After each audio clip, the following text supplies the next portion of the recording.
Welcome back to Toolbox Garage, and today in the shop we have a Model T Ford truck.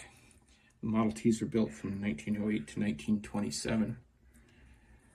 Later ones actually ended up being costing a little bit less because they got better at the assembly line and mass producing them.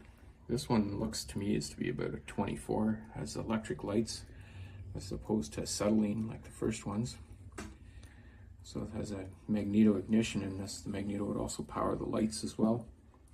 These run about $290 in 1924 for a new one. It's powered by a 177 cubic inch or 2.9 liter, 20 horsepower flathead 4-cylinder engine there. Pop the hood. Take a look at the 4-cylinder engine.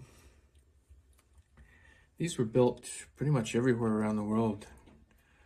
North, Central and South America, Europe, Asia. They're built everywhere. And that, put the hood back on. So no electric start in this, has a crank on the front. So you have to be careful cranking this in case it ever backfired, and have the correct way of holding the crank in that.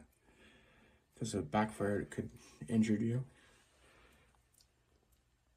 A nice detail on the interior here. This is actually a Matchbox model, this Model T. See, it has a Ruxel gear on the floor, which is an underdrive to give you a bit more power on the truck when you're climbing hills and that. I'll flip it around and take a look at the back side here, the interior. You see it's got the, interesting, it's a complete wheel. The spare tires are actually on a rim that are separate from the wheel.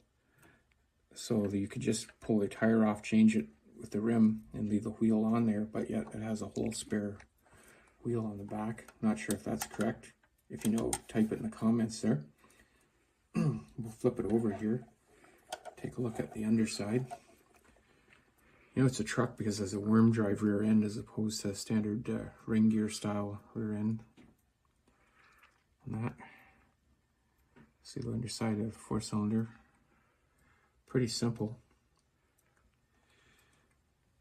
It would have a leaf spring on the back on a real one, and would have a leaf spring on the front, but aftermarket you could put coil springs on the front. Also, a lot of aftermarket transmissions are available for the Model T as well.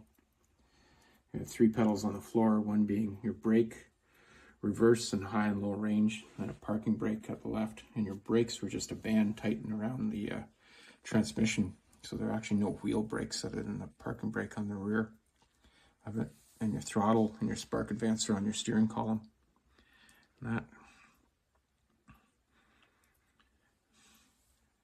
So that pretty well does it for today in the shop. If there's anything else that you'd like to see, let us know.